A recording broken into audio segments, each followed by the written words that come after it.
Amém. Amados, que a graça e a paz, então, estejam sobre as nossas vidas. Graça e a paz do Senhor Jesus. Vamos orar, então, pedir a bênção de Deus sobre essa nossa escola dominical, que Deus possa estar nos abençoando, assim como Ele já tem nos abençoado nos outros domingos, que Ele continue nos abençoando neste também.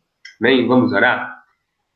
Querido Deus e eterno Pai, Senhor, eu quero te dar graças, te agradecer por esse momento precioso de estarmos mais uma vez reunidos nessa escola dominical para aprendermos da Tua palavra, nesse livro, Senhor, tão importante, tão precioso, o livro de Apocalipse, que o Senhor esteja nos abençoando, que o Senhor nos dê, Senhor, o entendimento, o discernimento, para que possamos aprender mais do Senhor.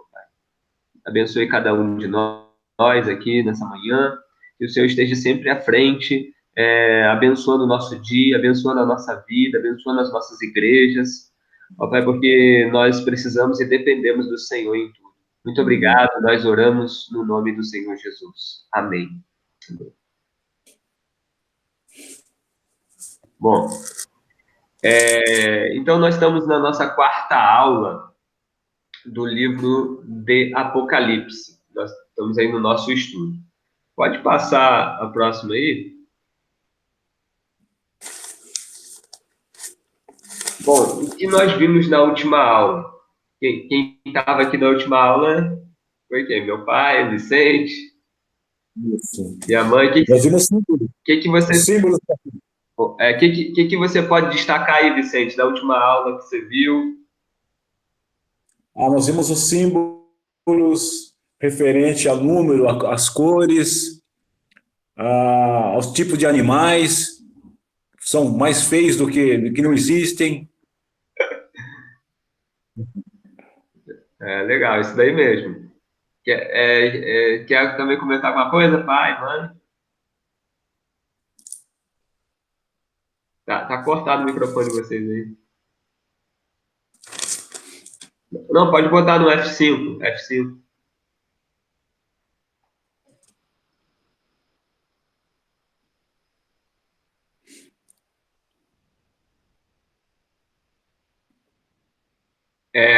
Seu microfone está cortado. Você falou alguma coisa? Não, para você tirar, bota no ESC, né? Aperta o ESC. Aí, agora vai lá no Meet e libera seu microfone.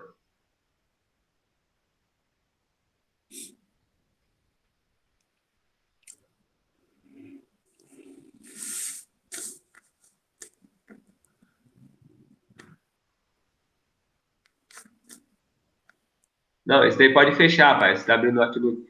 Vai no Google Chrome. No Google Chrome. Aí embaixo. Aí, isso. Isso. Aí, agora libera seu microfone. Tá. Aí. Não, eu tô gostando desses estudos, entendeu? Porque eu sou muito relaxado, tem que ler mais a Bíblia, está faltando eu ler mais a Bíblia, porque o estudo é bom, entendeu?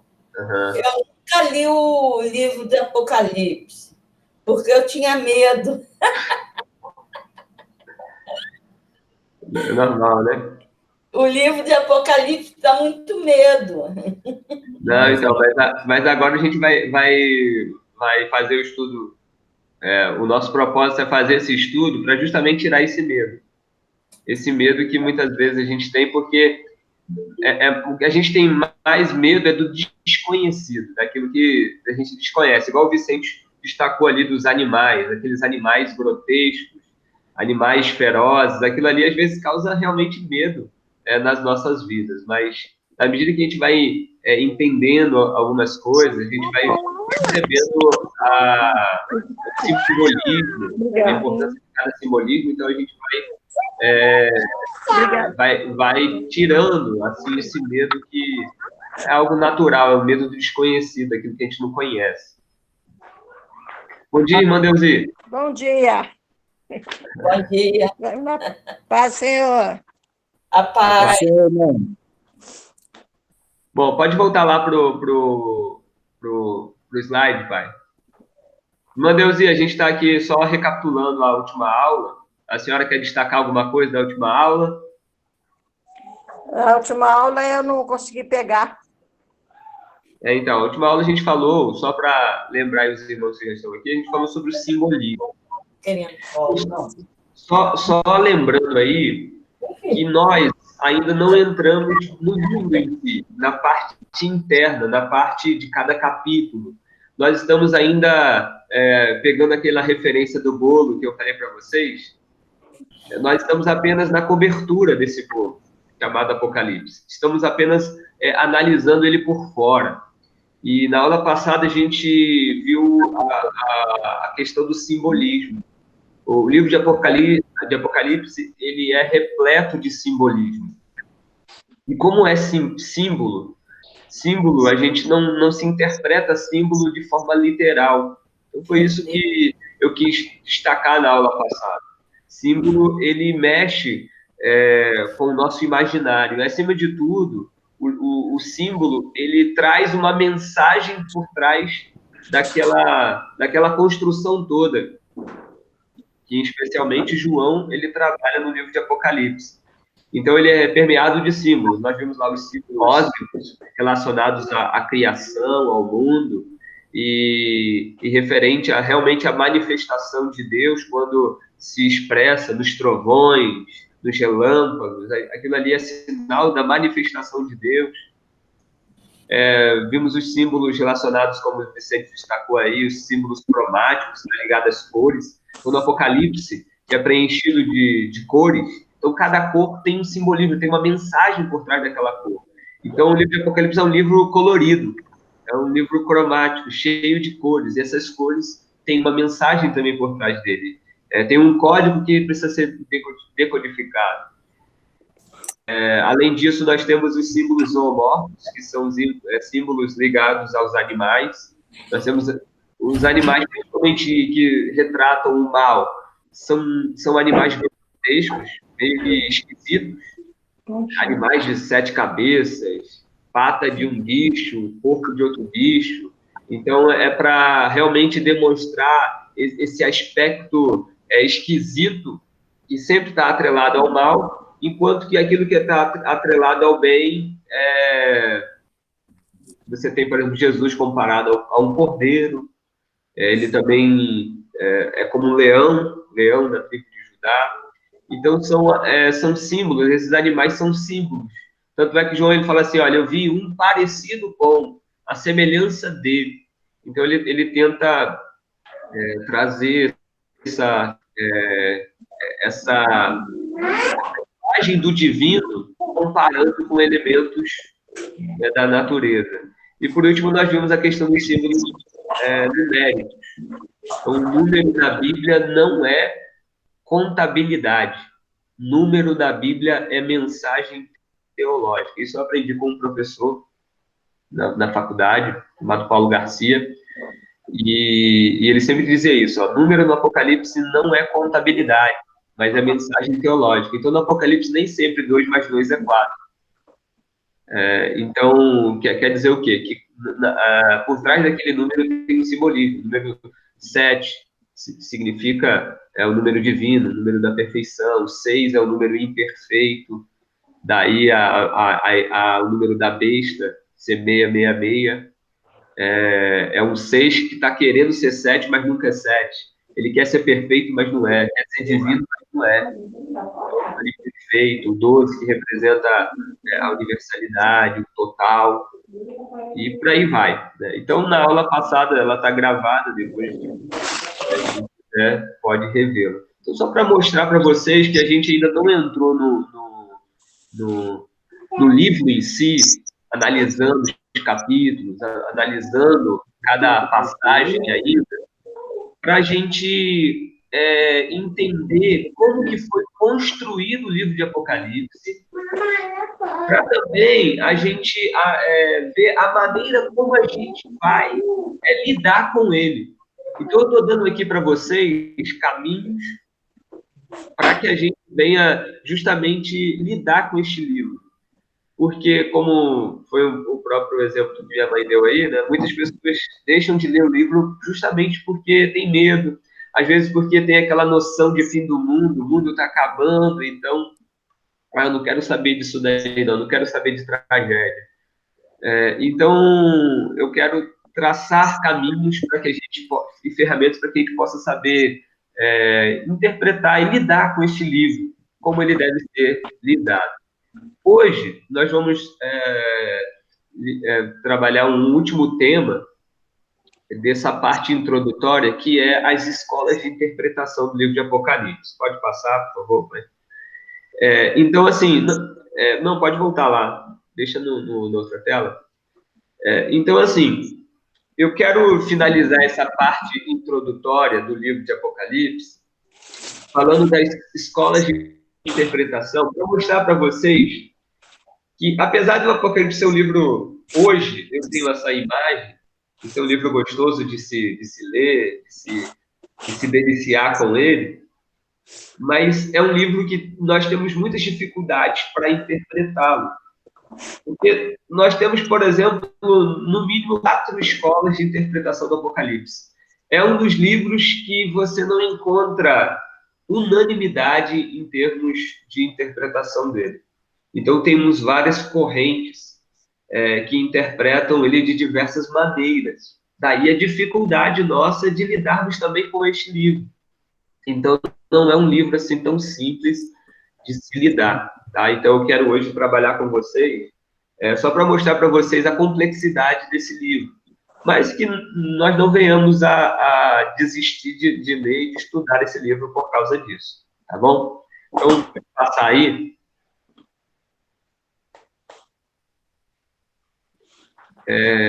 Só uma pergunta aqui. Alguém de vocês já tiveram algum estudo do Apocalipse?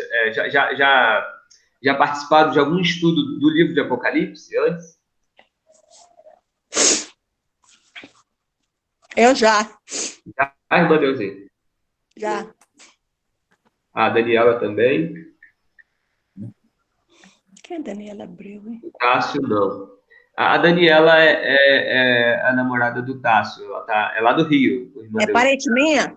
Não, nessa parente não. Ela é namorada do Tássio. Tá? É lá do Rio. A senhora tem algum parente lá no Rio? Tenho. Tem? Bastante. Ah, Olha, tá, porque a senhora é Abreu também, né? olha, minha família é tão grande que de repente a gente é parente, eu nem conheço a senhora. Não, porque a família Abreu é uma só. Olha aí, quem sabe, hein?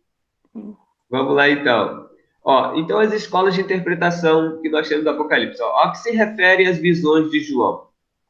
O que devemos aprender delas?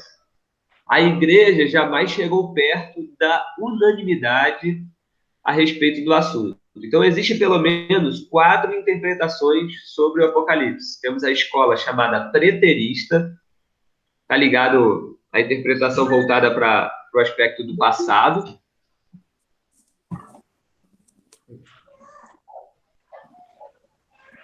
Temos a escola histórica.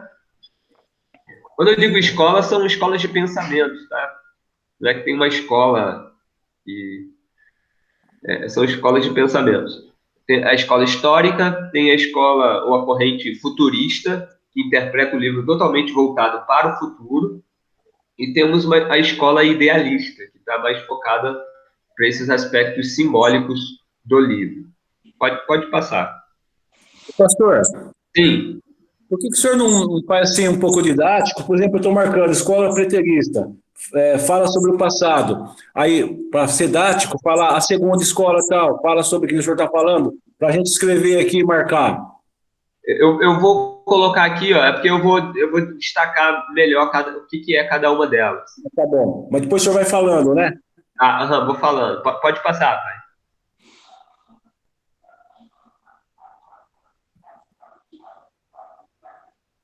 Aí, deixa aí. Então, a primeira escola é a escola de interpretação preterista. Pretérito está ligado ao passado, tá? Então, quando ela vai interpretar o livro de Apocalipse, ela interpreta o livro a partir da perspectiva do passado, daquilo que aconteceu no passado.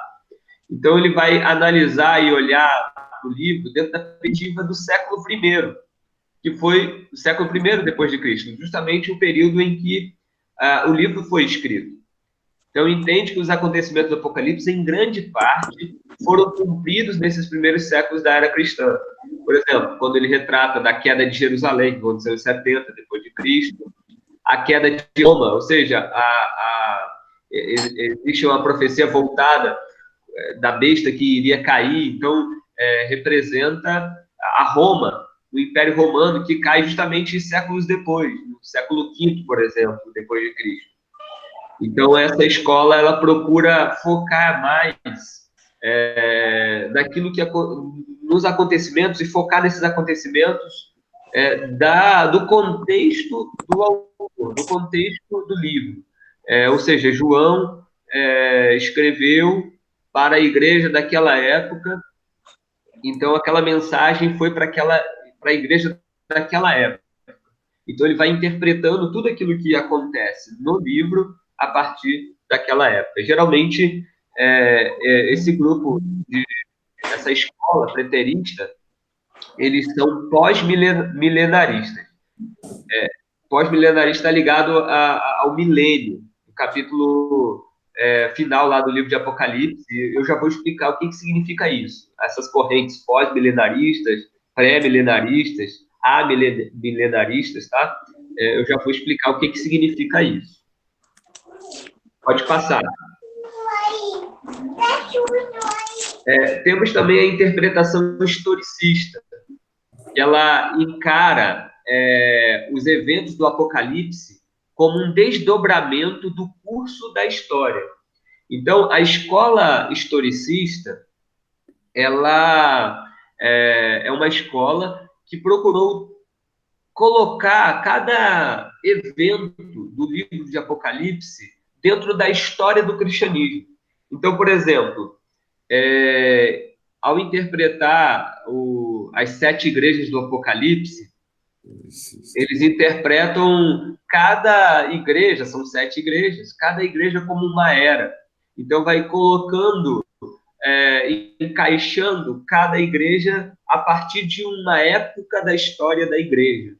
Então, eles vão interpretando, como, por exemplo, se eles estiverem corretos nessa interpretação, a igreja hoje vive o período da igreja de Laodiceia, que é o período antes do fim, né? A última igreja, a época da mornidão e tal.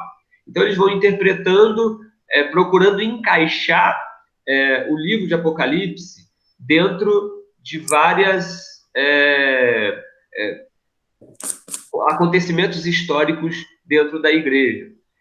O grande problema dessa escola foi se frustrar e não haver também um certo consenso entre os próprios defensores desse tipo de interpretação.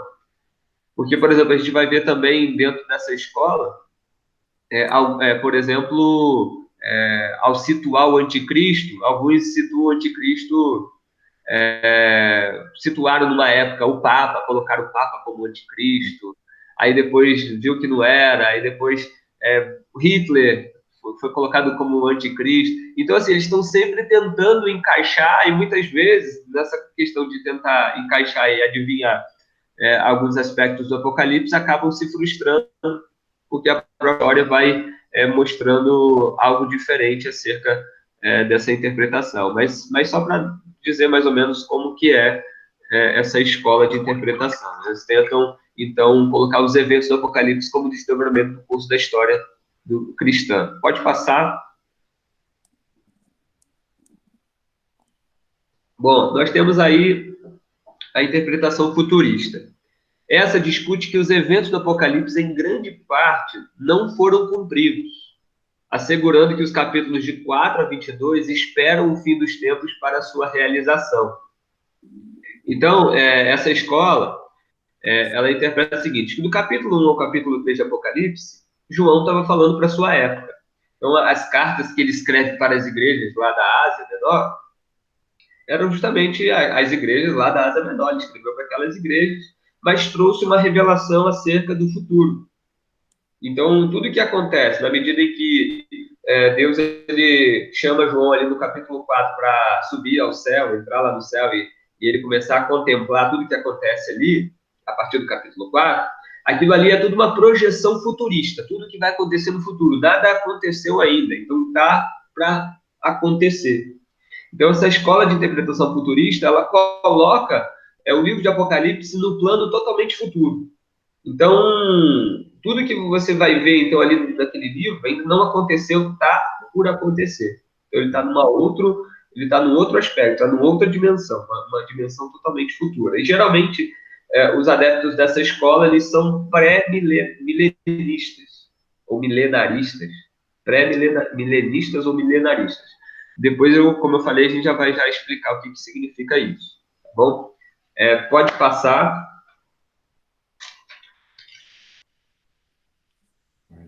E aí nós temos a interpretação idealista. Então, por meio de contrastes em relação às três construções teológicas anteriores, é reticente em identificar historicamente o simbolismo do Apocalipse. Então, para essa escola de pensamento, o Apocalipse relata verdades infinitas relativas à batalha entre o bem e o mal, que continua ao longo da era da igreja. Então, essa escola de interpretação idealista, ela tem um foco mais no aspecto simbólico do que propriamente em tentar encaixar os acontecimentos do Apocalipse dentro da história. Então, o que ele quer destacar, acima de tudo, é essa luta intensa entre Deus e as forças do mal. Então, essa escola idealista, ela quer destacar isso. Que quando João ele tem a sua visão, Deus dá a revelação para ele, sim, pode ter acontecido algo literal daquilo que aconteceu na época dele, entre a igreja sendo perseguida pelo Império Romano, mas a escola de interpretação idealista, ela trabalha dentro do aspecto igual a interpretação que a gente dá às profecias do Antigo Testamento. Então, é algo que aconteceu, por exemplo, quando Jeremias ele profetizou lá, ou por exemplo, pegar Isaías. Isaías ele profetizou acerca de algo da sua época. Então, aquela profecia se cumpriu, né, propriamente num futuro próximo daquilo que aconteceu lá em Isaías, mas, ao mesmo tempo, nós temos uma interpretação mais ampla acerca daquela profecia, porque ela encaixa também com um cumprimento do que acontece com Jesus. Então, por exemplo, aquele menino lá, quando diz Isaías, ele diz assim, um menino se nasceu, um menino se nos deu, todo principado está sobre seus ombros, o seu nome será maravilhoso, conselheiro, Deus forte, Pai da eternidade, príncipe da paz, certo? Então, por exemplo, aquela profecia na época de Isaías ele não tinha noção de que aquilo que ele estava profetizando estava apontando para Cristo. Até então, aquela profecia, e principalmente para aqueles que ouviram Isaías, aquilo ali se cumpre, de uma certa forma, entre aspas, com o rei Ezequias. Aquela profecia daquele menino que se deu. Então, toda o enfoque está atrelado à imagem de Ezequias, o rei que estava, um rei pelo qual seria um rei abençoado, que ia ser usado por Deus e tal. Mas a igreja cristã entendeu que aquela profecia, na verdade, por mais que Ezequias tivesse alguma coisa relacionada àquilo, mas aquela profecia ela tem uma amplitude muito maior, quase divina, messiânica. Então, por isso que ela tem uma abrangência apontando para Cristo. Então, é uma profecia no seu escopo menor, focado historicamente para aquilo que aconteceu na sua época, mas ela tem uma dimensão ainda maior relacionado à soberania de Deus, que está no controle, tudo está no controle das suas mãos. Por exemplo, o servo sofredor lá de Isaías, quando ele fala do servo sofredor, daquele que sofre, que leva sobre si as enfermidades e tal. Você trabalhando o texto em si, Isaías ele estava falando dele próprio como profeta sofredor. mas nós sabemos que aquele aspecto daquela profecia, ela tem uma dimensão que foge o alcance daquilo que o próprio autor ele tinha daquilo que ele estava sendo inspirado por Deus para falar. Ele, então, não tinha uma dimensão própria dele, daquilo que estava acontecendo. Isso nós que passamos a entender depois com a vinda do próprio Messias. Tanto é que Jesus, muitas vezes, ele falou para os discípulos que tudo aquilo que eles estavam visualizando, experimentando acerca de Jesus, era o que os profetas imaginavam e queriam ver. E eles estavam tendo a oportunidade de enxergar. Então, a escola de interpretação idealista, ela tem mais ou menos esse aspecto dentro da sua interpretação do livro de Apocalipse. Então, pode passar. Até aí, tudo bem? Alguém tem alguma dúvida em relação a isso? Alguma pergunta? Não? Pode ir. Então, dentro dessas escolas, nós temos alguns desdobramentos das escolas de interpretação, dessas escolas de interpretação. Porque a grande questão do livro de Apocalipse e dessas 4 escolas de interpretação é tentar entender como se dará, o que acontecerá antes da volta de Jesus. Uma coisa é certa, gente. Uma coisa assim, que não há divergência nas interpretações. Jesus voltará. Isso é a base da fé cristã, tá? Porque Jesus, ele prometeu isso. Ele vai voltar. Então, se tem uma coisa, e isso eu quero deixar isso bem claro para você, se tem uma coisa que a gente tem que se focar, é nessa promessa, e é nisso que a gente tem que se apegar.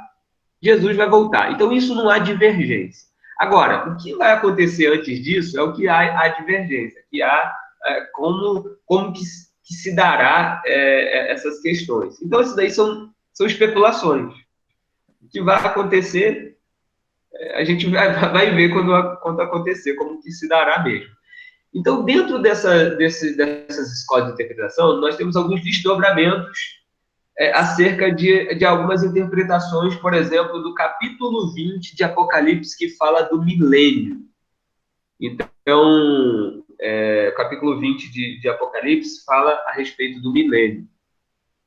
Então, dentro dessas escolas, nós vemos que existe uma corrente que trabalha a ideia do pós-milenista, que é pós-milenista, né, que fala de um pós-milênio. Uma outra corrente que trabalha um pré-milênio e uma outra corrente que fala sobre que o milênio ele é espiritual e não é literal, vamos dizer assim. E aí é a corrente chamada amilenista. Pode passar, pai, por favor.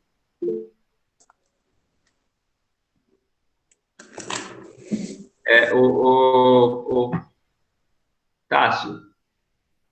Calma aí, deixa eu ver. O Tássio fez uma pergunta aqui. A Igreja Metodista, de forma geral, tem um posicionamento sobre isso ou cada pastor opta por uma corrente de preferência? Então, Tássio, a grande questão é a seguinte: na Igreja Metodista, nós não temos um posicionamento oficial acerca, vamos dizer assim, da escatologia nossa. Aí o que a gente tem, o que a gente estuda, por exemplo, é o que o fundador do metodismo, John Wesley, ele pensava. Até porque a Igreja Metodista, ela não... por exemplo, John Wesley não era um teólogo acadêmico, igual você vai ver na Igreja Presbiteriana com Calvino, ou na Igreja Luterana com Lutero. Lutero, Calvino, eles eram teólogos mesmo de profissão. Wesley era um pastor. E o Wesley, ele seguia mais ou menos a linha dos reformadores. O Wesley, de uma certa forma, o Wesley, ele era um pós-milenista. Mas aí eu vou mostrar para vocês aqui o que significa o pós-milenismo. Só que o pós-milenismo hoje, ela está quase que em desuso, vamos dizer assim. Ela quase que está ultrapassada. Então, hoje, por exemplo, apesar de o Wesley ser um pós-milenista, a gente não tem... A maioria dos pastores metodistas não segue essa linha. Tá? E eu vou explicar para vocês também dentro, mais ou menos, de como é que é a linha como é que é a corrente brasileira hoje das igrejas que mais... a corrente que elas mais seguem hoje em dia. Mas vamos lá, voltando aqui, corrente pós-milenista. Os pós-milenistas ensinam que a segunda vinda de Cristo se seguirá a um longo período de retidão e paz chamado milênio. Os pós-milenistas também eles entendem o milênio não de maneira literal, tá? Que Cristo vai vir e vai reinar literalmente na Terra. Eles também têm a ideia de um milênio espiritual, mas um milênio que vai acontecer antes um pouco da vinda de Jesus. Então, antes de Jesus chegar, vai haver uma espécie de um grande avivamento onde vai haver um grande derramar do Espírito, onde muitas vidas vão se salvar. Algo que vai superar, por exemplo, Atos capítulo 2, ou capítulo 3, 4, 5, aquilo que aconteceu em Atos, aquele grande avivamento que várias pessoas se converteram, igual Pedro pregando, 2.000 almas se convertendo. Então, vai acontecer algo ainda superior daquilo que aconteceu em Atos. Então, essa era a ideia, mais ou menos, dessa corrente pós-milenista. Então, o milênio se encerrará com a segunda vinda de Cristo, a ressurreição e o juízo final. Em suma, os pós-milenistas apresentam um reino espiritual dos corações dos homens. Pode passar. O pós-milenismo crê que o mundo vai ser cristianizado e que teremos um grande avivamento antes da volta de Cristo. Então, essa corrente ela foi defendida. Aí é importante a gente destacar o século, né, os séculos 17, 18 e 19, quando as missões estavam em franca expansão. Então, foi uma época de grande expansão dos movimentos de missões. Então, essa corrente ajudou muito também, aflorou e incendiou muitos missionários, muitas correntes missionárias, porque já que vai haver um grande avivamento antes da volta de Cristo, então vamos pregar a palavra, vamos a todos os povos, muitos, ministrar as palavras. Se você pegar até nossos hinários evangélicos eles têm, harpa cristã, que é da Assembleia de Deus, cantor cristão da Igreja Batista, vários hinos antigos, históricos que a gente tem, muitos deles tem essa característica de proclamar a palavra. É porque faz tempo que eu não ouço o hino, a irmã Deusinho pode me ajudar. Tem um hino, aquele assim, ó, cantai, cantai, nananana. Como é que é essa música, irmã Deusinho? Libera seu microfone aí, clica na sua tela, na tela do celular, e abre o microfone aí.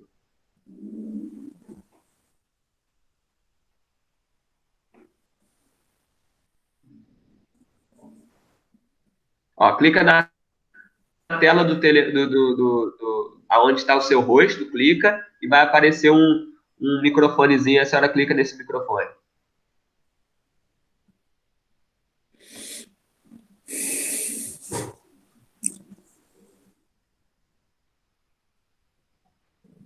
Não conseguiu, não? Se não conseguiu, deixa. Depois a senhora me lembra aí um hino aí, tem um hino aqui, esse hino, ele é um dos hinos que, eu não sei quem que escreveu, mas ele também incentivou e influenciou muito as missões. Então, assim, o pós-milenismo, ele trabalha muito esse aspecto das missões, os missionários estavam em franca expansão, então eles saíam para proclamar realmente como uma forma, até mesmo interpretando o texto bíblico, de que Cristo virá quando o evangelho for pregado a todas as nações. Só que a grande dificuldade com esta corrente é que a Bíblia ela é muito clara quanto ao que sucederá antes da volta de Cristo. Ou seja, a Bíblia fala de muita tribulação. Então, se a gente for analisar lá, por exemplo, em Lucas, no capítulo 18 de Lucas, só para dar um exemplo aqui para nós, Lucas 18, 8. Deixa eu ler aqui. Lucas 18, 8 diz assim, ó, digo a vocês que depressa lhes fará justiça. Contudo, quando o Filho do Homem vier, será que ainda encontrará fé sobre a terra? Além disso, o livro de Apocalipse também fala sobre muita tribulação antes da volta de Cristo.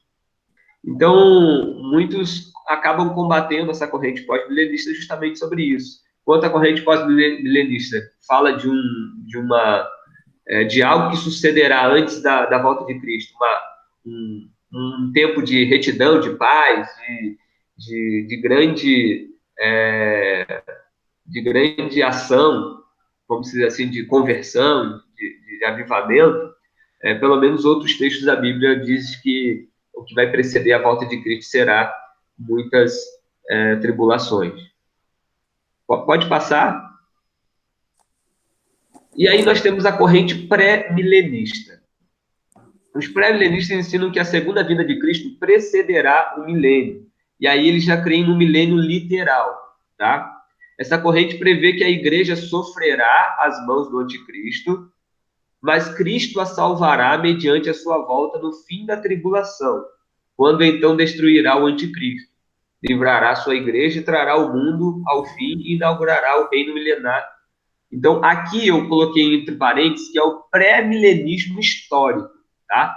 Porque depois vai surgir uma outra corrente pré-milenista que vai trabalhar um outro aspecto, principalmente ligado à grande tribulação. Então, os chamados os pré-milenistas dispensacionalistas, que vão começar a ensinar, eu já vou falar sobre eles ali mais adiante, que eles são chamados pré-tribulacionistas. Eu sei que são muitos termos, que às vezes podem até confundir vocês, mas, por exemplo, o pré-milenismo histórico, eles acreditam que antes da vinda de Jesus, para ele justamente inaugurar o milênio aqui na Terra, eles entendiam, principalmente o pré-milenismo histórico, de que a igreja iria passar pela grande tribulação, sim, até o final. Então, ela iria sofrer nas mãos do anticristo, tá? Então, esse é o pré-milenismo histórico. Pode passar? Só que durante o século XIX, o pré-milenismo desencadeou uma nova vertente denominada de dispensacionalista. Então, ele descreveu a vinda de Cristo antes do milênio, consistindo em 2 estágios. O primeiro, um arrebatamento secreto, removendo a igreja antes da grande tribulação. E o segundo, Cristo vindo com seus santos para estabelecer o reino.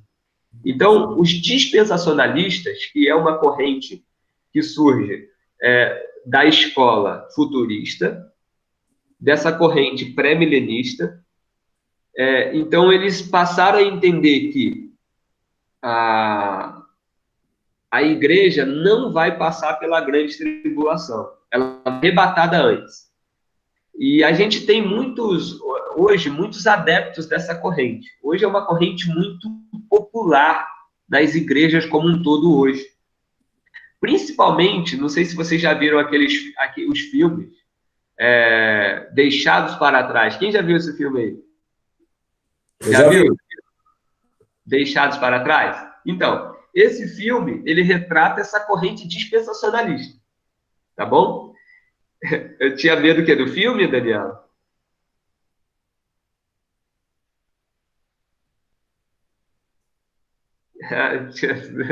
Do filme, então. Então, esse filme é muito popular, que trabalha justamente essa ideia desse arrebatamento, do sumiço, do desaparecimento das pessoas, do nada. E aí vai se desdobrando em outras situações. Então, só quero destacar isso daí, essas correntes pré-milenistas, tá? Então, tem o pré-milenismo histórico, e que depois desencadeou nos dispensacionalistas. O pré-milenista histórico, ele acredita no milênio literal, ou seja, quando Cristo voltar, vai haver um período de 1000 anos aqui na Terra, de Jesus reinando aqui na Terra, mas que a igreja vai passar pela grande tribulação antes da volta dele. Só que os dispensacionalistas, eles creem nessa parte do milênio literal, do que vai acontecer, só que eles não acreditam que a igreja passará pela grande tribulação. A igreja vai ser arrebatada antes, segundo essa corrente. tá? E durante esse período em que a igreja for arrebatada, vai haver possibilidade de salvação, onde pessoas irão se salvar, tá? Então, é uma das interpretações dessa corrente aí, que depois eu quero comentar sobre isso. Pode passar. E nós temos a corrente amilenista, que não creem no milênio literal. Pode passar. Eles creem que o milênio é um período indeterminado que vai da primeira à segunda vinda de Cristo. Ou seja, desde quando Cristo ele veio, ele morreu e ele ressuscitou e enviou o seu Espírito para estar junto com a igreja, então nós já vivemos o período milenar. Então o milênio é algo simbólico, então ele já está acontecendo. Cristo já está reinando. O reino de Deus já foi inaugurado por Jesus. O reino de Deus, como diz lá a Bíblia, nos Evangelhos, o reino de Deus, com a vinda de Jesus, ele se aproximou, ele já está aqui entre nós. Não de maneira plena ainda, ele só vai estar de maneira plena quando Cristo voltar. Mas quando Cristo veio pela primeira vez, já aconteceu a inauguração desse reino. Então, Cristo já está reinando junto com a igreja, de certa forma. Então, esse reino milenar, ele é espiritual, então ele já está acontecendo. Então, eles interpretam o milênio na perspectiva do já e ainda não. Essa é uma das interpretações teológicas que existe, né? Por exemplo, você já está salvo? A gente pode dizer já e ainda não. Nós já estamos salvos por quê? Nós podemos dizer que estamos salvos no sentido de que, ao crer em Jesus Cristo, nós temos a garantia da nossa salvação, porque nós nos tornamos filhos de Deus, nascemos de novo, somos novas criaturas. Mas ainda a gente não estamos salvos plenamente, porque a gente ainda não está reinando com Cristo na eternidade. Então, a ideia do já e ainda não. Já estamos no reino, mas ainda não na sua plenitude. O reino já chegou. Ele está dentro de nós, mas ainda não na sua consumação final. Então, essa é a ideia, essa corrente amilenista, ela trabalha dentro desse aspecto. Bom, uma observação que eu gostaria de destacar com vocês.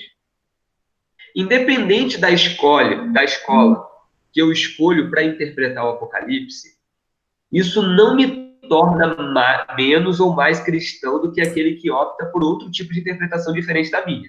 Então, isso eu quero deixar bem claro aqui para vocês, já que a gente tem vivido uma época de tanta polarização, de tanta divisão na igreja de Cristo nos últimos tempos, tanta politização da fé.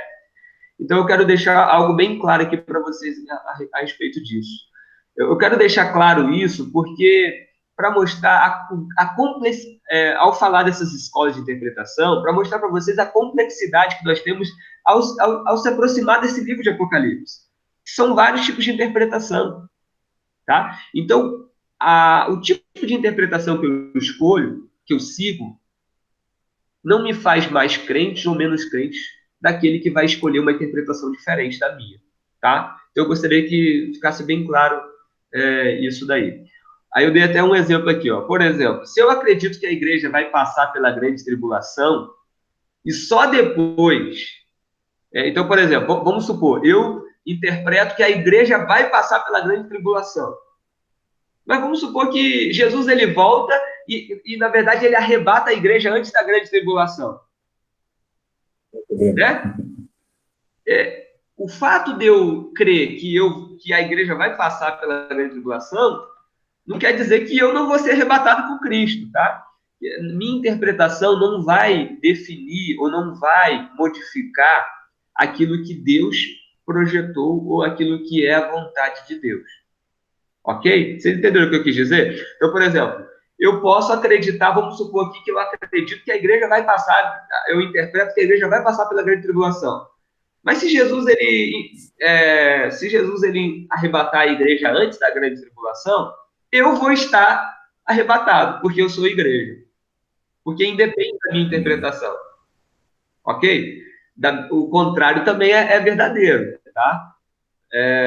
Se você acredita que a igreja vai ser arrebatada antes da grande tribulação, mas a gente passar pela grande tribulação, então fique firme aí, crendo, confiante, sendo fiel ao Senhor mesmo diante da grande tribulação. Então, é isso que eu quero destacar para vocês, que a nossa interpretação que a gente faz, ela é meramente humana. Então, ela não vai determinar os planos infinitos e soberanos de Deus. Porque no final eu coloquei aqui, ó, a única certeza que a Bíblia nos garante é a de que Cristo voltará para buscar a sua igreja. O que acontecerá antes fica a cargo de especulações. Então, é isso que eu gostaria de destacar para vocês quando a gente for penetrando. É lógico, eu tenho minha linha de interpretação, ok? Mas eu quero deixar isso bem claro para que a gente venha ter muita clareza, porque na medida também que eu for colocando aqui, eu vou estar sempre apontando também, quando a gente estudar cada capítulo do livro de Apocalipse, eu vou estar apontando aquilo que eu acredito, mas também vou estar apontando aquilo que outras escolas interpretam acerca daquilo que a gente vai estar estudando.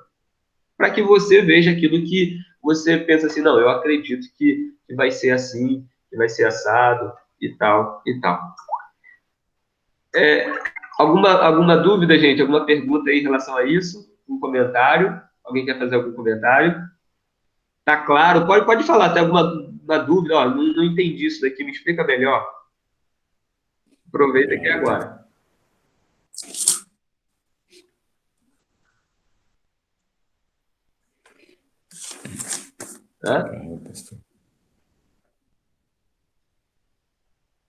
Algum de vocês... Está bem explicadinho. Oi? Está bem explicadinho, não tem o que duvidar. Também, algum de vocês que já tiveram um estudo do livro do Apocalipse, vocês têm uma corrente específica, uma escola específica que você já adotou como sua? Não, eu prefiro seguir essa daqui, eu acho essa daqui ideal para aquilo que eu creio.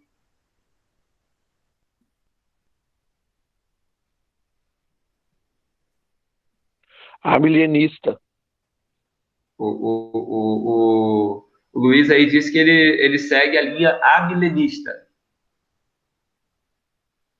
Alguém mais aí? Ou fala assim, não, eu já estudei, mas eu estou na dúvida ainda. Gente, até eu tenho dúvidas. Até eu que estudo, não tenho muitas certezas, não.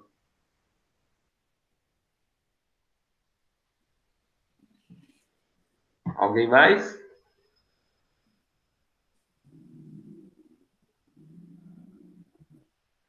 A irmã Neuzinha está tentando falar, irmã Neuzinha? Tenta, irmã Neuzinha, clica na tela, na sua tela do seu celular, aí vai aparecer o vermelhinho, o microfone vermelhinho cortado. Aí clica nesse microfone.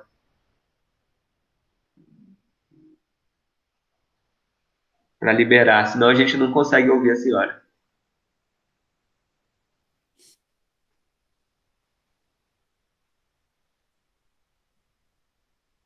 Não estamos ouvindo, não.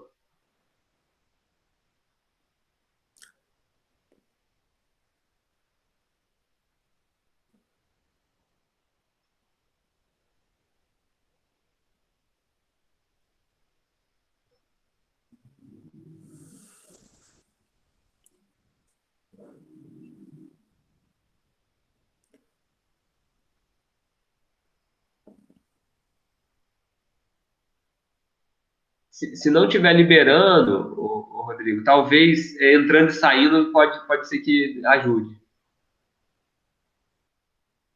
Mas tem um microfonezinho vermelho que está cortado, é só clicar nele que libera o microfone.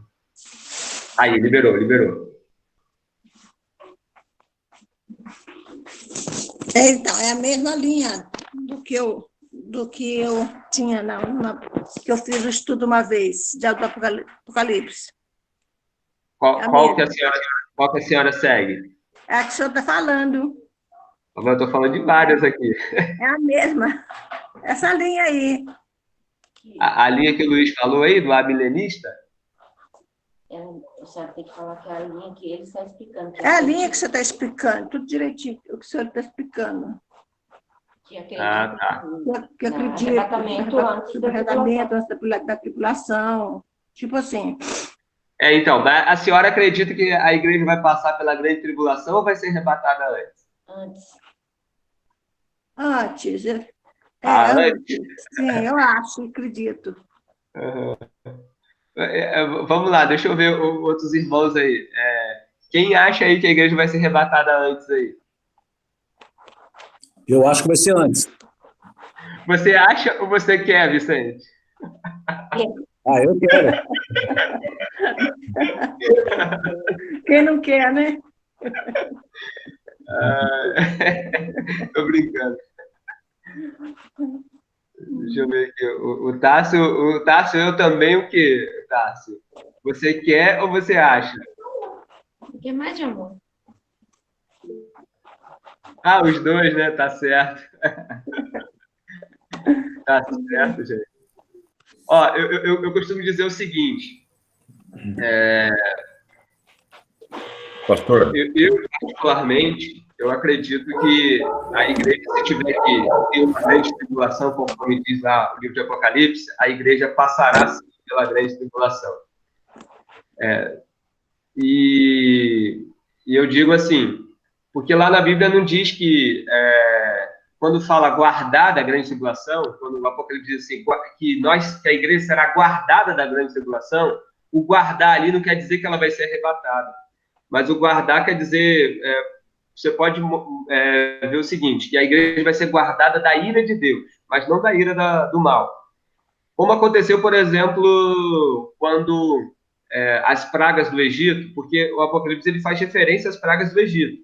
Então, quando aconteceu as pragas no Egito, Israel estava lá no Egito, só que eles foram guardados das pragas. As pragas foram para os egípcios e não para Israel. Então, eles foram guardados em meio àquela grande situação. Mas é a coisa que a gente vai ver depois. Mas eu quero destacar o seguinte, a questão pedagógica quando a gente ensina sobre isso. Então, quando eu ensino, por exemplo, que a igreja passará pela grande tribulação, eu ensino os irmãos e a igreja a estarem preparados para isso, para passar pela grande tribulação, para se preparar para esse momento. Um momento árduo, um momento muito difícil.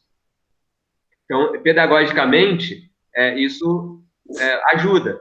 Porque se a igreja for arrebatada antes, amém. Apesar de eu ter me preparado para passar pela grande tribulação, mas eu for arrebatado antes, ok. Agora, imagine só. Eu digo que a igreja vai ser arrebatada antes porque eu creio, porque eu quero também, porque eu não quero tribulação, sofrimento, não é que ninguém gosta. Então, imagine só, pedagogicamente, eu falando que a igreja não vai passar, vai ser arrebatada antes. E aí a igreja passa pela grande tribulação. O que pode acontecer é muitas pessoas apostatarem da fé por não estarem preparadas por esse momento. Mas é lógico, é uma questão de crença e é uma questão também de interpretação, ok? Mas isso a gente vai vendo e vai, na medida que a gente vai cavucando, mexendo no texto, a gente vai analisando algumas coisas muito interessantes acerca do que a gente pode descobrir ao analisar o livro de Apocalipse. Um detalhe que a gente pode também analisar é que o Apocalipse não fala de arrebatamento, tá, gente? Você vai ler o livro de Apocalipse ali, o livro de Apocalipse não fala de arrebatamento. Quando eu digo isso, não quer dizer que não vai haver arrebatamento, ok? Mas eu só quero destacar que o livro de Apocalipse não fala de arrebatamento, e quem fala é Paulo, tá? E aí a gente pode também depois dar uma pincelada acerca disso, dessa questão do arrebatamento em si. Oi? Mas, pastor, e os cristãos que morreram? Como assim? Não, aqueles que morreram na fé já não estão mais aqui na Terra. O que tem eles? Como que ficará se a igreja não passará pelo arrebatamento? Como que eles mortos, como que ficará? Não entendi, Luiz. Por exemplo, eu estou vivo hoje, certo? Uhum. Se amanhã vir a grande tribulação, se eu passar por ela, né, e como na linha que o pastor está dizendo, ok. Mas e aqueles que estavam na fé, na igreja e já faleceram? Não, então, eu não entendi assim, eles já faleceram? Então, eles voltarão para passar a grande tribulação? Não. Essa é a minha questão. Não. Quando eu digo que a igreja passará para a grande tribulação, é a igreja a igreja militante, né? A igreja viva. Ah, ok, então. Tá?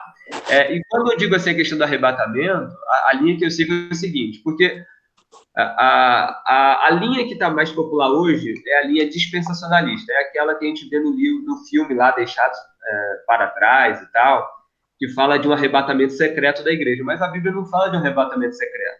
O que a Bíblia garante é da volta de Jesus, e que a igreja vai ser arrebatada quando Jesus voltar. Não se fala de 2 arrebatamentos na Bíblia. Pelo menos é o que eu vejo aqui. A escola dispensacionalista, ela trabalha numa ideia de dois tipos de arrebatamento. Fala do arrebatamento da igreja antes da tribulação, e aqueles que ficarão, de uma certa forma,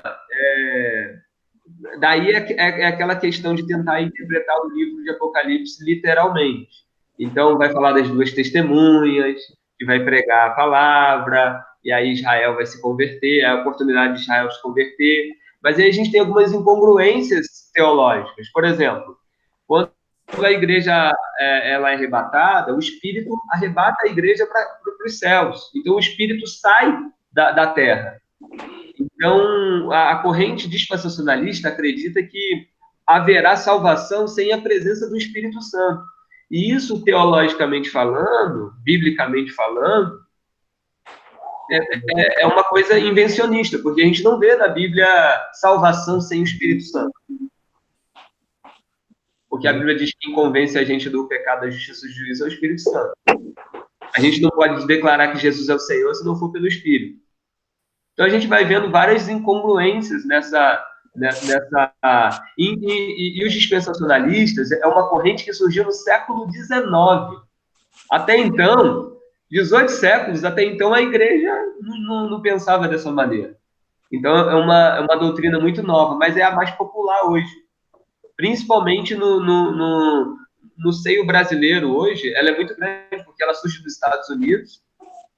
E hoje, até nas igrejas, tem muitas igrejas metodistas que seguem essa linha. Eu, por exemplo, eu digo isso porque eu conheço muito bem a corrente dispensacionalista, porque eu já fui um dispensacionalista.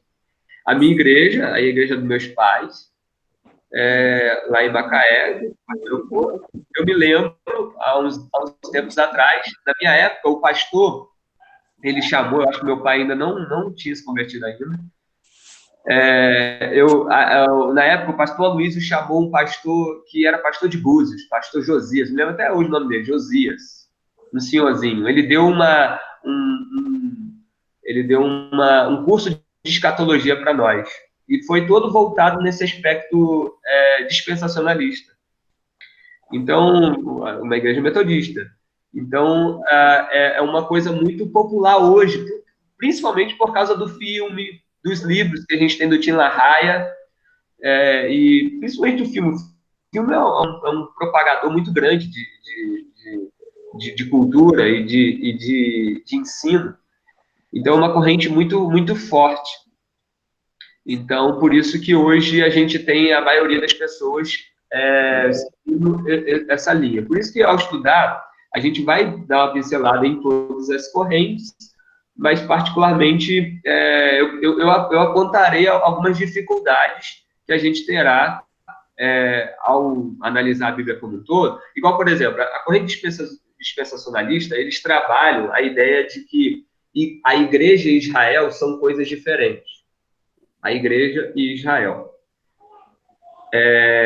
Então, por isso que eles vão dizer que a igreja vai ser arrebatada antes e vai ter uma oportunidade para Israel se converter. Daí a gente vê muito nas igrejas hoje a bandeira de Israel, essa idolatria, entre aspas, que a gente tem de muitos cristãos com Israel, porque colocam Israel e a igreja no mesmo patamar. Só que, se a gente for analisar a fundo, teologicamente, principalmente o Novo Testamento, e também o Antigo Testamento, quando as profecias de Isaías, que fala do rebento, do remanescente que ficaria, o remanescente fiel, aquela profecia estava apontando para Cristo. Por exemplo, no Antigo Testamento, quem era considerado filho de Deus? Vocês sabem quem era considerado filho de Deus no Antigo Testamento? Chutem aí. Filho de Deus no Antigo Testamento? Quem é o filho de Deus no Antigo Testamento? Quem era considerado os filhos de Deus? Chuta.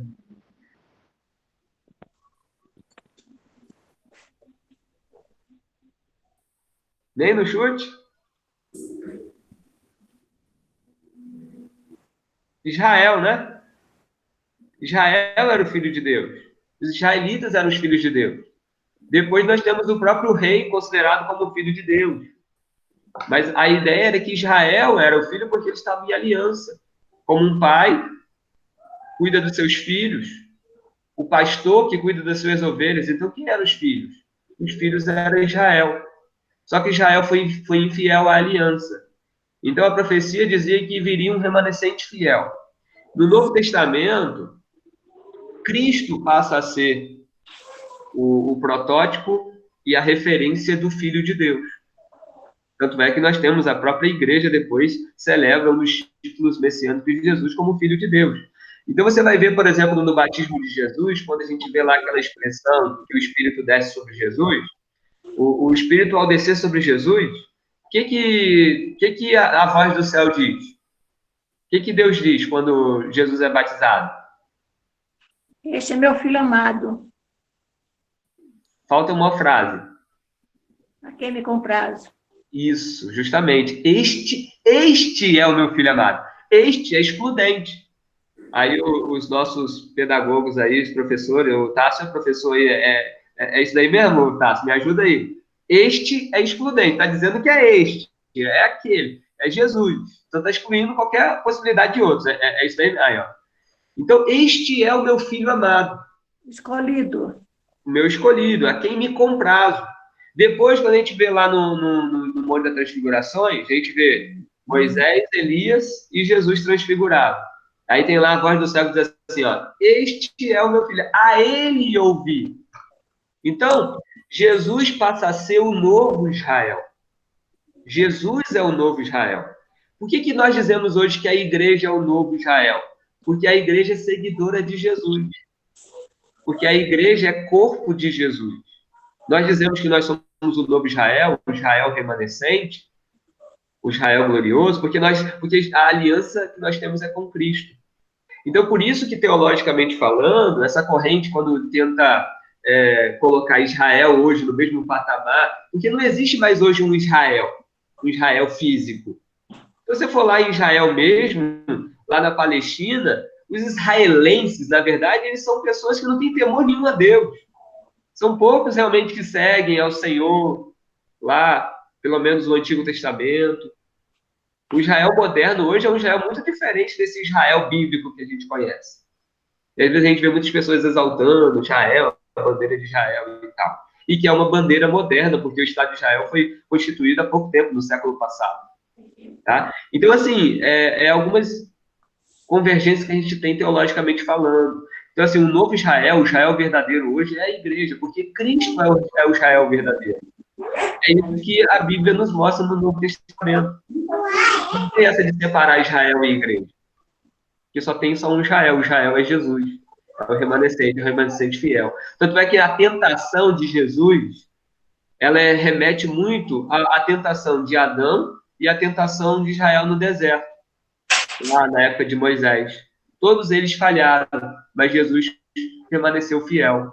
E a fidelidade de Jesus tornou ele e todos aqueles que creem nele essa filiação, essa nomenclatura, o Israel, o sacerdócio real do Senhor. Mas aqui, eu só estou dando uma pincelada para vocês do que a gente, na medida que a gente for analisando os textos, a gente vai ver. Pode passar aí, pai, rapidamente, para a gente concluir. Então, só essa parte final, e que a gente vai estar trabalhando aí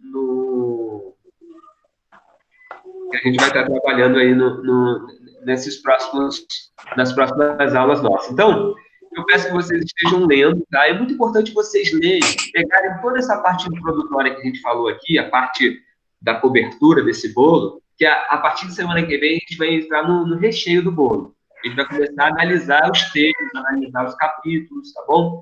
Então, é muito importante vocês lerem, principalmente como tarefa da próxima aula, ler pelo menos aí o capítulo 1 a 3 de Apocalipse, que é onde a gente vai estar trabalhando, tá? Então, ó, vou dividir, então, o livro de Apocalipse em 7 partes, em 7 funções, já que o número 7 é um número simbólico, é um número importante, aparece mais de 50 vezes, é o número que mais aparece no livro de Apocalipse, tá? Então, nós temos a primeira sessão que fala sobre os 7 candeeiros. Os 7 candeeiros é o quê? É a igreja. Então, o tema principal desse trecho aí, desse bloco, é mostrar que Cristo está no controle da igreja. A igreja está nas mãos de Jesus. Tanto é que Jesus está no centro da igreja. Ele passeia pela igreja. Então, Jesus é aquele que cuida da igreja. Então, a gente tem a descrição aqui do Cristo que morre, ressuscita, mas que vai voltar. Então, a morte e ressurreição de Cristo é o começo da era cristã, o começo da igreja.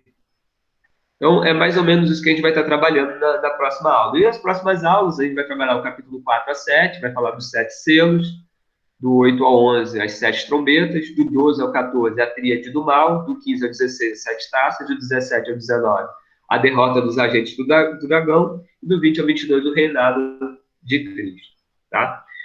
Bom, então, assim, talvez se você já tenha tido algum estudo acerca do livro de Apocalipse, talvez tenha sido, não sei, voltado mais para a área do dispensacionalismo, então vocês vão notar aqui que eu não sigo muito essa linha. Então, você pode estar analisando e vendo aquilo que Paulo diz. Olhe, analisa, retenha o que é bom. Se você vê que eu estou falando muita abobrinha, você joga fora. Aquilo que você achar que eu falo legal, assim, você acrescenta aí no seu conceito. Mas uma coisa é certa quando a gente vai estudar Apocalipse ou escatologia. A palavra escatologia quer dizer o quê? Estudo do fim. Escatom quer dizer fim. Então, quando a gente vai estudar escatologia, a única certeza que eu tenho, tá? Eu tenho muitas dúvidas também acerca do que eu estudo sobre Apocalipse. Não tenho muita certeza, não. Mas a única certeza que eu tenho realmente plena e que há uma convergência, uma unidade no meio cristão é que Jesus vai voltar. E ele vai buscar a sua igreja. O importante é eu permanecer fiel a Jesus. É eu ser fiel a Jesus, é eu estar fazendo lá a obra de Deus, é eu estar amando a Jesus, adorando, cultuando a Ele e aguardando a sua vinda. Se Ele vai vir no nosso tempo, amém. Se Ele não vir no nosso tempo e eu partir dessa terra, morrer, eu vou estar com Ele. Como Paulo diz, o viver é Cristo, o morrer é lucro. Então permanecemos em Cristo acima de tudo. O que a gente vai trabalhar aqui, o que pode acontecer antes, são interpretações. Interpretações que a gente vai procurar da base bíblica para isso. Mas pode ser que a gente possa errar? Pode ser. O Espírito Santo, ele é o nosso principal aliado nesse momento, para nos convencer, para nos direcionar, para que a gente possa, acima de tudo, tentar fazer a sua vontade. Mas o que o Apocalipse ele quer mostrar para nós é que a igreja, acima de tudo, é uma igreja vencedora, que Cristo vai vencer todo o mal, independente de qualquer corrente. Uma coisa é certa, a igreja vai ser vitoriosa, ela é vitoriosa, desde quando Cristo ele venceu na cruz. Então, nós já somos vitoriosos por excelência. E o livro de Apocalipse ele só quer revelar e quer reacender esse aspecto da vitória de Cristo e da sua igreja em relação a todo o mal. Amém? Alguém quer comentar mais uma coisa? Alguma dúvida? A gente vai orar para a gente encerrar. Até aí, tudo bem, gente?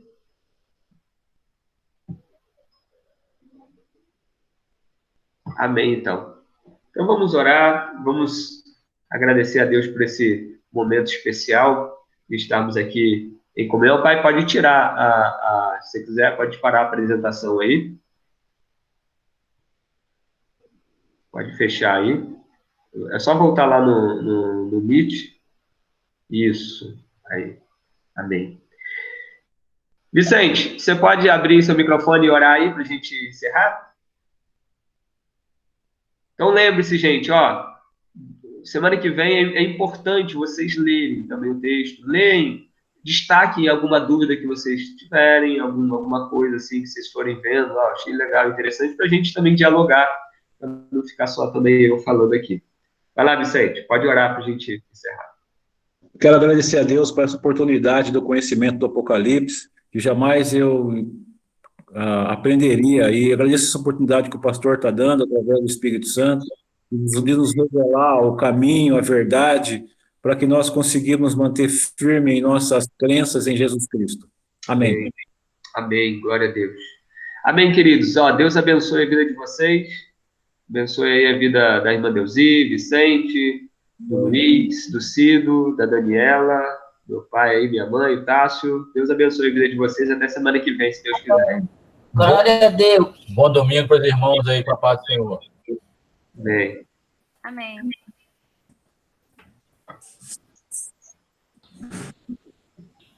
Amém. Glória a Deus. Deus, abraço.